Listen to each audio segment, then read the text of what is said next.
Jimmy Howard always gives them fits, but they had some great early chances. Yeah. And Howard came through stopping all 11 Ranger first-period shots. Well, it was interesting, and Anson made this point when we were watching the game. It looked like they were doing everything they could just to get Howard off his game before his game even began.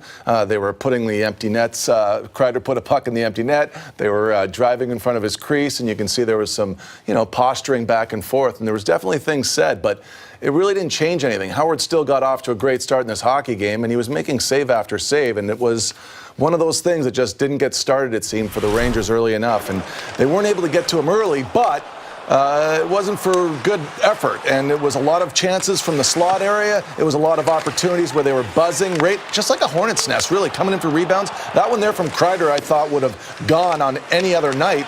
But he was on top of his game, and when he's that sharp, he's playing with some raw emotion, and it looks to me like a guy that's almost playing street hockey, that's having so much fun that he's not going to get beaten just with that attitude. And he's a goalie that he's really fun to watch when he's sharp, and he was really sharp early on. When he's sharp, the Red Wings could definitely thank their lucky stars that Jimmy Howard is in net, because after the way that game started, I thought that Rangers had a chance to pull this game out on the road. Right. Without even looking forward to the game tomorrow night in Columbus. This was a game they had to start well, which they did. Mm-hmm. They ran into a hot goaltender, and sometimes you get to tip your hat to a goaltender that plays that well, and Jimmy Howard played very well for the Detroit Red Wings tonight. Same old. Key sequence for the Rangers guys late in the second period, double minor on Jacob De La Rose, high sticking, drew some blood. So 4-minute power play, and the Rangers scored 2 power play goals within 40 seconds of one another. And Kevin Shattenkirk got his first goal since last November. Right, and that's usually enough to sink a hockey club, because Detroit gets scored on twice during this double minor. De La Rose, here's the stick coming up on Hayes.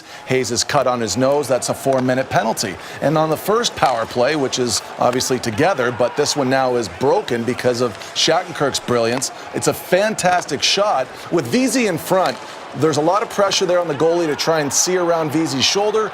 He puts his balance one way, and Shattenkirk, he goes the other.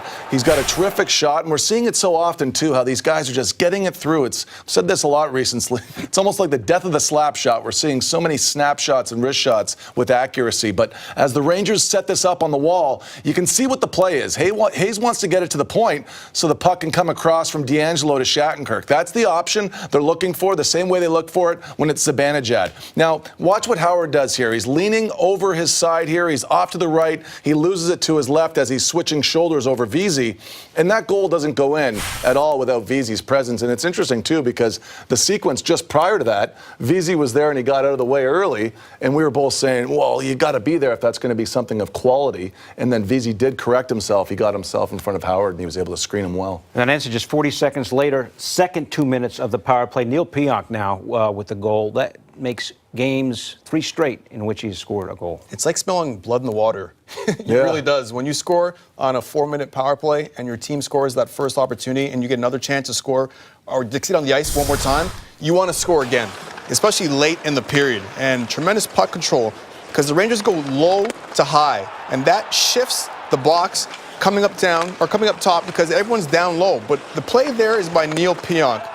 He's just showed so much poise so far early in his career. Just that quick little shoulder check, just buying himself some time. That shows some elusiveness. Now, Buchnevich controls the puck down low at the half wall. He passed the puck up top. Now, Pionk could shoot there, but he doesn't. He kicks it across his advantage at where he wants to be, but he controls the puck, and eventually he shifts the puck down low. This brings all 4 Detroit Red Wings down, sucks the box down, and that opens up the top of the box and allows Neil Pionk to do his thing. The puck gets moved back up high. He walks the blue line. There's no shot there. And look at the vision there. As you see, everyone collapse down low. He walks across. Little shoulder check there. Freezes the defender up front, which is Franz Nielsen. You got a screen in front there by Chris Kreider. And Jimmy Howard has no chance. Tremendous effort there by the Rangers in the power play. Even better shot by Neil Pionk. Just getting that puck on net, a seeing eye shot, and it was 2-0. At that point. Great traffic for the Rangers in front of Howard on both of those sequences. So it's 2-0 after 2. Third period, Detroit scores in the first 2 minutes and then in the last 2 minutes. Yeah. It's almost like I want to skip that entire segment of the game. I mean, that was painful. It's tough to watch because you're seeing them mount this attack, and the push is coming. And you're seeing it with save after save from Lundqvist, and then this goal happens. And Abelkader, he's got a nose for it. He gets to the weak side post once.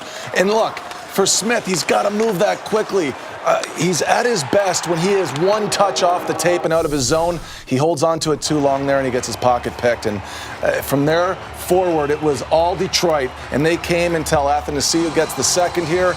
And now it's a tie hockey game, and it's tough because you see a hockey club go through the swings of this game, be in control, and now be in a position where you're just hanging on, and you got to go through the same thing you went through in San Jose and Anaheim after getting scored on late and then have the resolve to go forward. But you've seen enough overtime and you've seen enough shootouts to know that you're rolling the dice if you can't close these games out, and that's just the way it is for the Rangers right now. They're just trying to figure it out. Already for the Rangers, there's 6 games that's gone past regulation. So 2:02 to go, Detroit ties it, and then 5 seconds left in the OT, Dylan Larkin wins. Extremely frustrating, but these are the Detroit Red Wings' top players, and they attack with so much speed. It makes it so hard for defenders to read that play coming forward.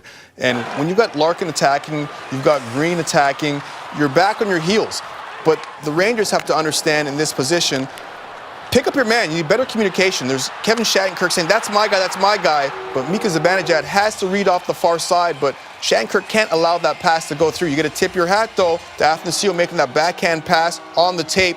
And Dylan Larkin has so much speed there. You need to get on your horse. Once you decide to go and he's by you, it's way too late. You got to pick him up and read that play and that speed coming at you before he gets within 5 feet of you, because he's one of the fastest players in the National Hockey League. Once he gets neck and neck with you, decide to go, he's gone.